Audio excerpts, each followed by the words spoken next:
Before the money, before the headlines, before the world learned her name, there was silence.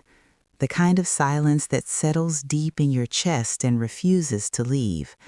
Her name was Evelyn Carter, and at 63 years old, she was about to lose the only place she had ever called home. Not to fire, not to debt, not to strangers, but to her own family. Evelyn had lived in that house for 42 years. She remembered when the walls were bare wood and the roof leaked in winter. She remembered painting the living room yellow when her first son was born. She remembered kneeling by the couch, praying quietly that her children would have easier lives than she did. She worked most of her adult life with tired hands and an uncomplaining back. Factory floors, cleaning offices after midnight, cooking meals that stretched farther than they should have. She never called it sacrifice. She called it love. That morning, she woke up early like always, folded her blanket neatly, washed her cup, sat at the kitchen table where the same scratches had been for decades. But something felt off. Her son, Marcus, barely spoke. His wife, Lena, kept checking the time. Finally, Lena cleared her throat. "Mom, we need to talk." Evelyn smiled, unaware. "All right, baby. What's on your mind?" Marcus stared at the floor. Lena spoke again. "We think it's best if you find somewhere else to stay."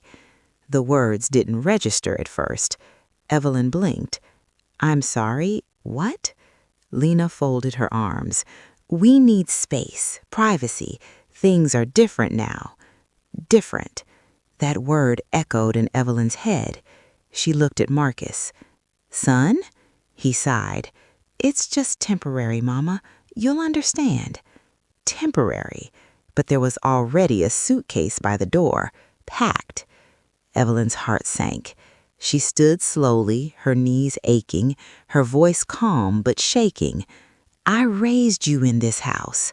Silence. "I buried your father from this house." Still silence. "I have nowhere to go." Lena avoided her eyes. "You'll figure something out." And just like that, the door closed. The lock clicked. Evelyn Carter stood on the porch with 2 suitcases and a lifetime of memories locked behind her. She didn't cry. Not yet. She walked to her old car, sat inside, and waited. Night came quickly. The streetlights flickered on, one by one, like witnesses afraid to speak. Evelyn reclined the seat and hugged her coat tight. This wasn't supposed to happen. She had done everything right. She had been patient. She had been loyal. She had been quiet. And yet, here she was. The first night in her car was the hardest. Every sound felt louder. Every shadow felt closer. She whispered prayers she hadn't spoken in years. "Lord, don't let me disappear." Days passed, then nights. Her car broke down. She walked to a church. They let her sleep on a bench. Then they sent her to a shelter. The shelter smelled like bleach and exhaustion. Beds lined up close enough to hear strangers breathing. Evelyn folded her coat into a pillow. Each night she repeated her name softly. Evelyn Carter, Evelyn Carter, because forgetting yourself is easy when the world already has. People walked past her without seeing her. She wasn't loud. She wasn't young. She wasn't useful. She was invisible. But inside Evelyn, something stayed awake. A quiet strength. A refusal. Every Wednesday she walked past a small corner store. Every Wednesday she bought a lottery ticket. Same numbers. Her wedding anniversary. Not hope. Memory. Because even when everything was taken, she refused to let go of who she was. And she had no idea that habit was about to change everything. The shelter had rules. Lights out at 9, no food after dinner, no arguments, no questions. But there was one rule nobody ever said out loud. Don't get attached. Evelyn learned that quickly.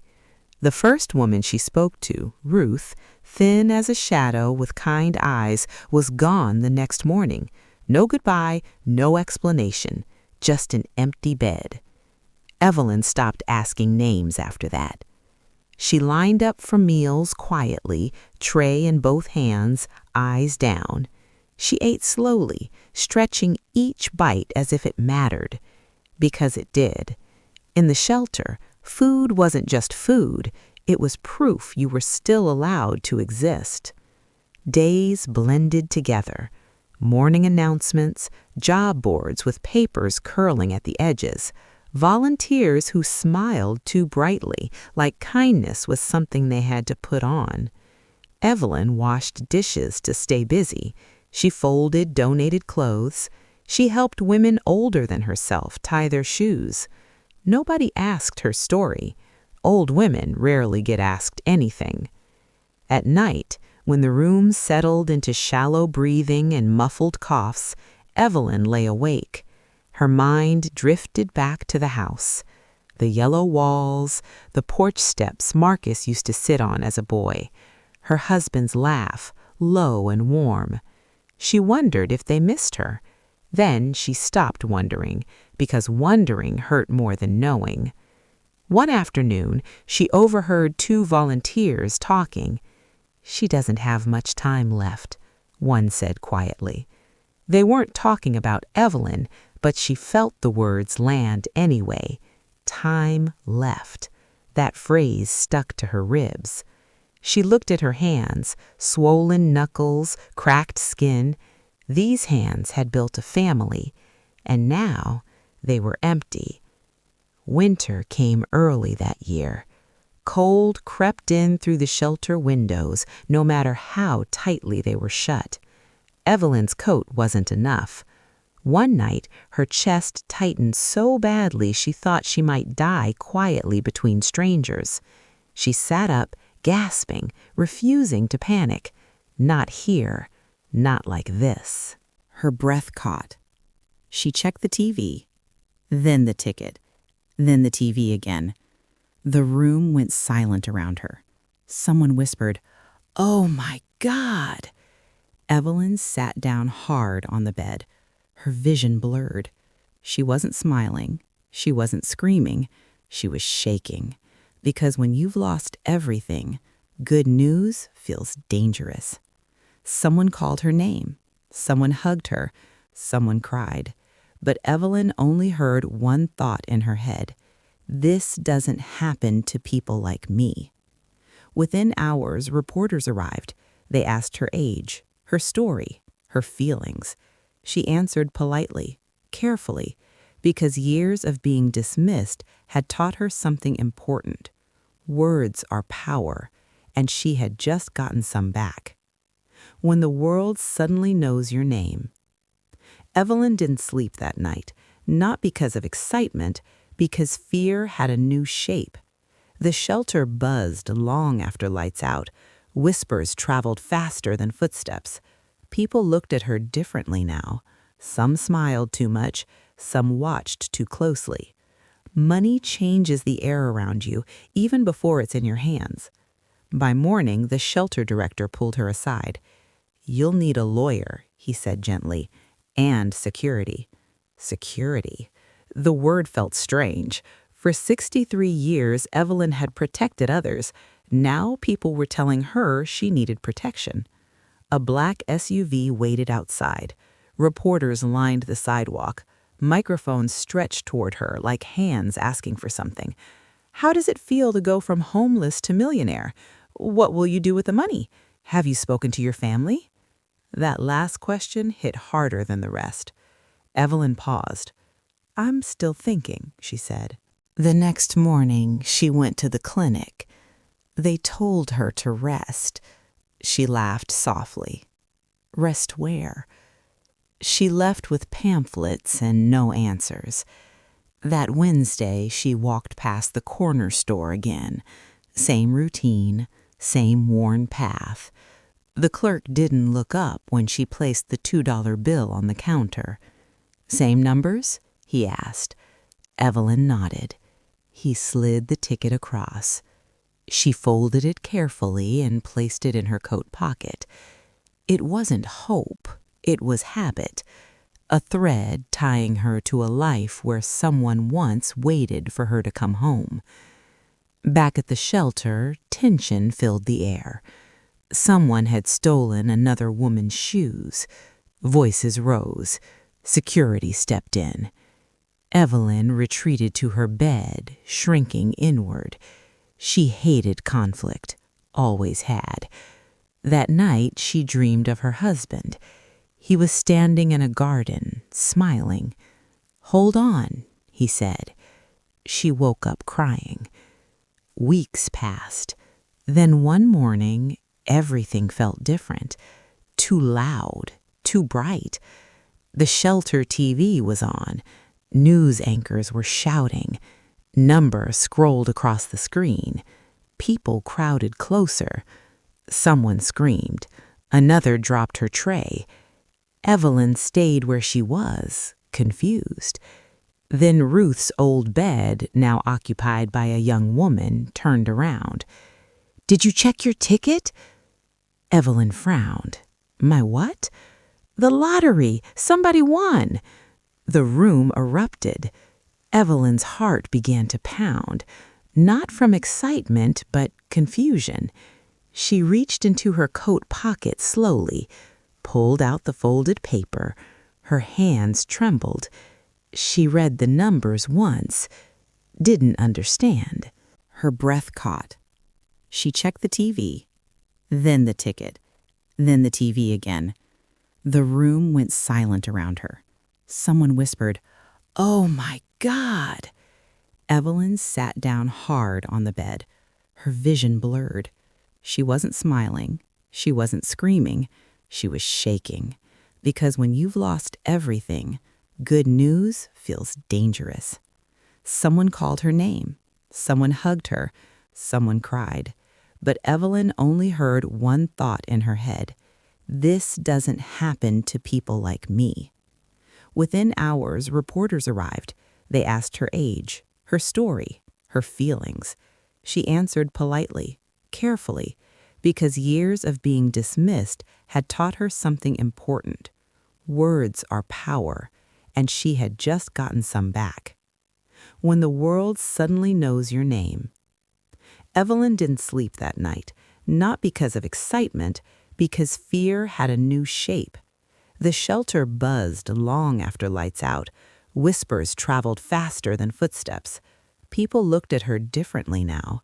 Some smiled too much, some watched too closely. Money changes the air around you, even before it's in your hands. By morning, the shelter director pulled her aside. "You'll need a lawyer," he said gently, "and security." Security. The word felt strange. For 63 years, Evelyn had protected others. Now people were telling her she needed protection. A black SUV waited outside. Reporters lined the sidewalk. Microphones stretched toward her like hands asking for something. "How does it feel to go from homeless to millionaire? What will you do with the money? Have you spoken to your family?" That last question hit harder than the rest. Evelyn paused. "I'm still thinking," she said. It was the truest answer she had. The news spread fast, too fast. By noon, her face was everywhere, on TVs, on phones, on social media posts filled with hearts and comments. People called her inspiring, strong, a miracle. They hadn't called her anything at all last week. She was taken to a quiet hotel, soft bed, hot shower. She stood under the water longer than necessary, letting it run over her shoulders, washing away shelter smells and months of fear. She cried there, alone, not for joy, for release.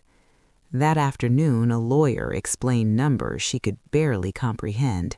taxes, trusts, accounts, more money than she had ever imagined. She nodded slowly. She didn't interrupt. Years of being unheard had taught her to listen first. Then her phone rang. Unknown number. She answered. "Mama?" Her chest tightened. "Marcus." His voice cracked with emotion. "We saw the news. We've been trying to reach you." Evelyn closed her eyes. "I've been busy," she said. There was a pause, then tears. "We were so worried. We didn't know where you were." Evelyn almost laughed.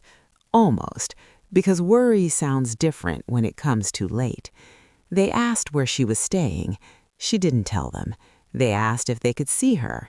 She said she needed time. After the call ended, Evelyn sat quietly. The room was warm. The bed was soft. But something inside her was bracing, because she knew this moment. This was the part where love comes back wearing regret. The next call came from her daughter. Then a cousin. Then someone she hadn't spoken to in 20 years.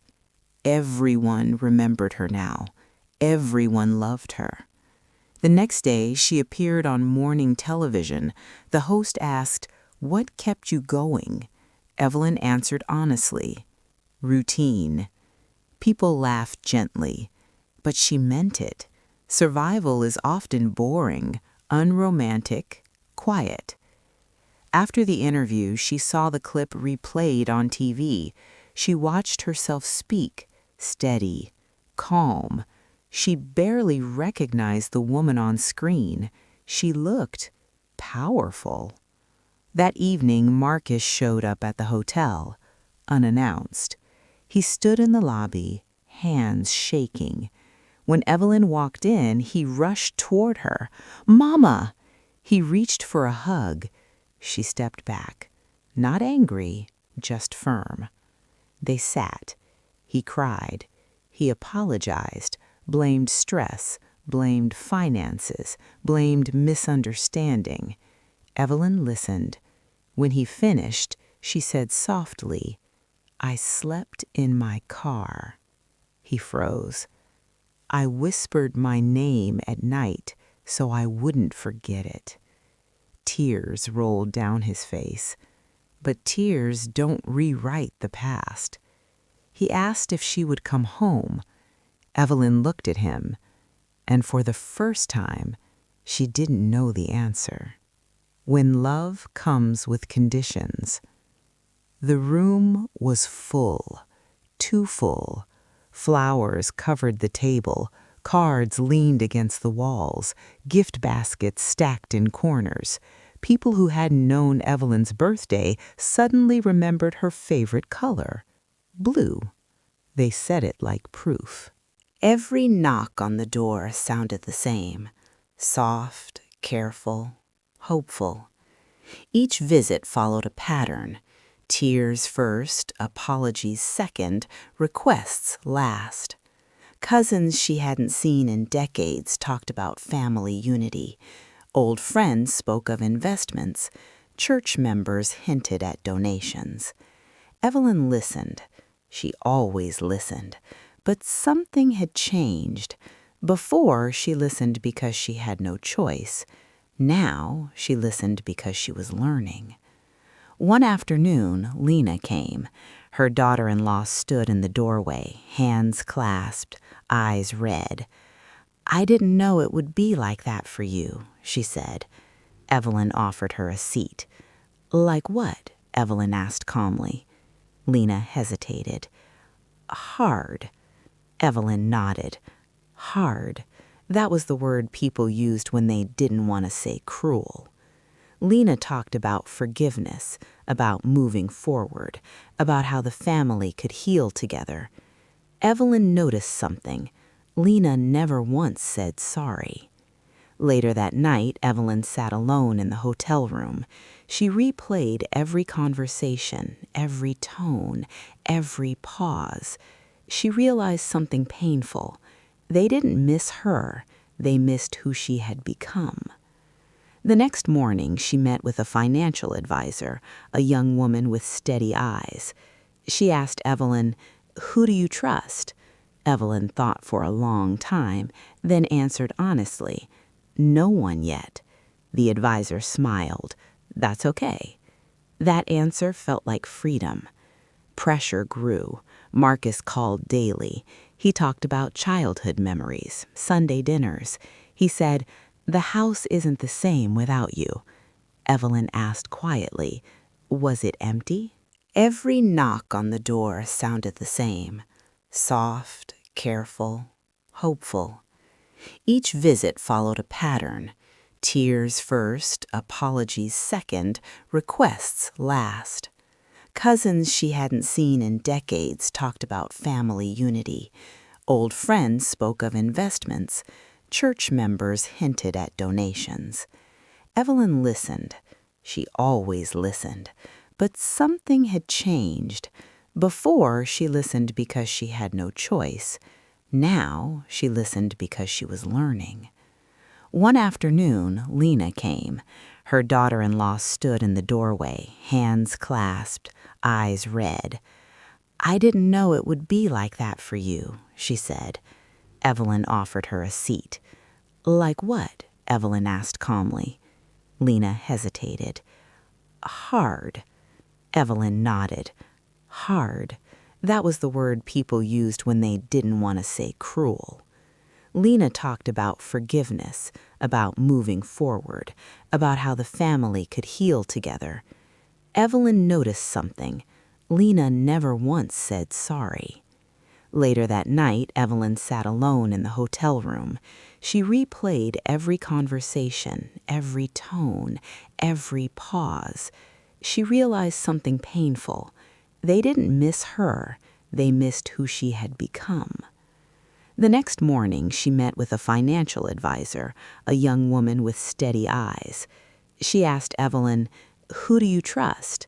Evelyn thought for a long time, then answered honestly, "No one yet." The advisor smiled. "That's okay." That answer felt like freedom. Pressure grew. Marcus called daily. He talked about childhood memories, Sunday dinners. He said, "The house isn't the same without you." Evelyn asked quietly, "Was it empty?" He didn't answer. A reporter asked her if she forgave her family. Evelyn replied, "Forgiveness is private." The comment went viral.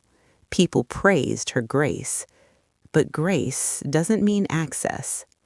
One night, Evelyn walked alone outside the hotel. No cameras, no microphones, just streetlights and cool air. She realized she wasn't angry anymore. She was clear. She didn't need revenge. She needed boundaries. She made her first decision. She bought a house. Small, white, with a porch. When Marcus found out, he was confused. "You didn't tell us." Evelyn smiled gently. "I didn't need permission." Something in her voice told him this was final. The house was quiet when she moved in. No echoes of judgment, no doors closing. She slept deeply for the first time in months. In the morning, she planted roses, red ones, strong ones. That afternoon, she wrote letters, not to family, to shelters, to scholarship funds, to women who had been invisible, like her. She donated quietly. No press, no applause, because some things feel better when they stay yours. Marcus called again. He asked about money. Evelyn answered with silence. And in that silence, she finally felt rich. The conversation that changed everything. The knock on the door came just after sunset. 3 slow taps. Evelyn knew who it was before she stood up. Marcus. She didn't rush. She finished her tea. She straightened the throw blanket on the couch. She took a breath. When she opened the door, Marcus stood there holding a photo album. He looked smaller somehow, older. "Can I come in?" he asked. Evelyn stepped aside. They sat at the small kitchen table. The house smelled like fresh paint and roses. Marcus opened the album. Pictures spilled across the table. Birthdays, graduations, Christmas mornings. "Remember this?" he asked softly. Evelyn looked. She did remember. She also remembered the nights she stayed up late sewing clothes, the days she skipped meals so bills could be paid. Marcus swallowed. "We didn't mean to hurt you." Evelyn didn't respond. Silence stretched. He spoke again. "We thought you'd manage." That was it. That sentence. Evelyn placed her hands flat on the table. Her voice was steady. "I didn't need managing," she said. "I needed shelter." Marcus's eyes filled with tears. "You should have told us how bad it was." Evelyn tilted her head slightly. "I did. With my age, with my body, with my loyalty." She leaned forward. "When you locked that door, what did you think would happen to me?" Marcus opened his mouth, closed it. He had no answer. Evelyn continued. "I slept in my car. I lined up for food. I learned how invisible I was." Her voice didn't shake. That's what frightened him most. "I didn't win the lottery because I was lucky. I survived long enough to be seen." Marcus broke down. He cried hard. But Evelyn didn't reach for him, because comfort after cruelty doesn't erase it. He asked the question he'd been circling all night. "Can we fix this?" Evelyn stood up. She walked to the window. Outside, her roses moved gently in the evening breeze. She turned back. "I forgive you," she said. Marcus exhaled in relief. "But forgiveness," she added, "does not mean return." His face fell. "You don't get access to me just because I survived." That was the moment. The power shifted. Marcus nodded slowly. "I understand." Evelyn walked him to the door. He paused. "I'm proud of you, Mama." She met his eyes. "I was always worthy of pride." After he left, Evelyn sat alone. She didn't feel empty. She felt complete. That night she slept peacefully. The next morning she made another decision. She created a trust, not for family, for women like her, older women, invisible women, women the world had discarded. She named it the Evelyn Carter Foundation. No press release, no ceremony, just purpose. And somewhere far away, someone realized they had lost something money could never buy. What peace looks like. Peace arrived quietly. No announcements, no cameras, no applause. Just mornings where Evelyn woke up without fear. She learned the rhythm of her new home, the way sunlight fell across the kitchen floor, the sound of birds on the porch railing, the smell of soil when she watered the roses. She started walking every morning, slow steps, deep breaths. Neighbors waved. Some stopped to talk. They didn't ask about money. They asked about her garden. And that felt right. The foundation grew quietly. Checks mailed without names attached. Tuition paid for women who never thought school was possible again. Shelters repaired. Evelyn never visited with cameras. She sat with women instead. Listened. Held hands. She told them one thing. You are not invisible. At night, she wrote letters to herself. not reminders, reflections. She wrote about the woman she used to be and the woman she was becoming. Marcus called less. When he did, the conversations were respectful, bounded. He didn't ask for money again. That was progress. One afternoon, Evelyn received a letter. No return address. Inside was a short note. I saw myself in you. Thank you for staying alive. Evelyn held the paper to her chest. That was the moment she understood. This was bigger than her. Years passed. The roses grew taller. So did her peace. On her 70th birthday, she sat on the porch as the sun set, a cup of tea in her hands. No regrets. She had lost a family, but she had gained herself. And that was everything. The truth people learn too late. Evelyn sat on her porch, the last light of sunset spilling over the white picket fence. 71 years old, her hair now fully silver, her hands lined with decades of work and wisdom. She sipped her tea slowly, not in a hurry, not seeking approval, just being. She thought about everything that had happened, the home she had lost, the nights she had spent on hard benches and car seats, the loneliness, the fear. And she smiled because she realized the truth. No one can take your worth from you. No one can dictate your value. Not family, not strangers, not even the world. She had been abandoned, yes, thrown away like she was nothing. But the world didn't define her. She defined herself. Money came after the struggle, but it didn't change her. It only revealed something that had always been there. Strength, dignity, power. Her family had returned hoping the money would reconnect them to her. They apologized, they cried, they begged. But Evelyn didn't need their redemption. She needed her freedom.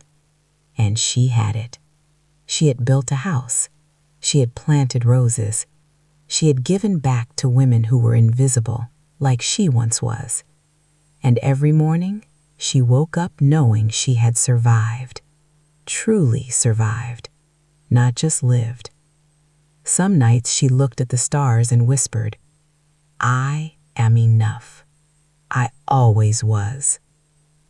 The people who had discarded her, they were learning the hard way. Love and respect can't be demanded. They must be earned. And sometimes the world teaches that lesson too late. Evelyn never forgot her past.